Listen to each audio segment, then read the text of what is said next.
My name's John Bird Media, and I want to recruit you.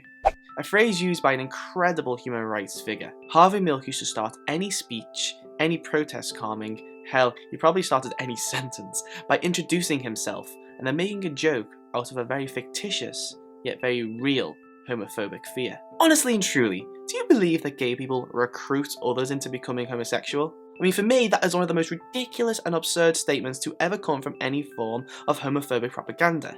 It's basically reiterating the argument that homosexuality is a choice, and whilst I do not want to get into that debate right now, please let me reiterate the most obvious point. So obvious, in fact, that it's right in front of your noses. Why would anyone consciously choose a lifestyle choice which subjects them to a life of uncertainty, a life of potential fear, of being ostracised, a life in which society does not fully accept them, and in some cases and in some places, would rather that they did not exist, even going to such extremes as to make this a possibility through homophobic laws. A real genuine case of a wolf being paraded around in sheepskin clothing. Just think about it. If it was a real choice, why would anyone choose that life? They wouldn't.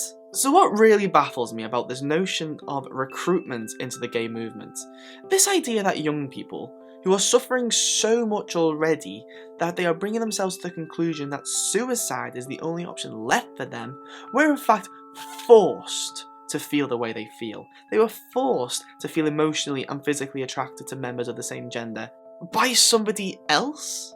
Somebody else made them feel like that. Has any politician, any reparative therapist, any closed-minded individual thought to ask the very simple question, did somebody ask you to be like this? Did somebody talk you into feeling this way? Did somebody recruit you? We're not in the army here. And even if they did, the ignorance, the closed-mindedness, the homophobic indoctrination of several societies would dismiss the young person's answer. What I'm trying to say here is, me personally, I never knew another gay person till after I turned 18. But I knew I was not like the other boys long before this. So, who recruited me? Who recruited the gay teenagers who live in those closed-walled religious communities?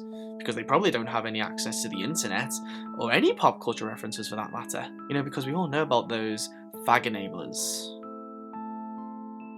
My name's John Bird Media, and I want to recruit you to see sense. John Bird Media.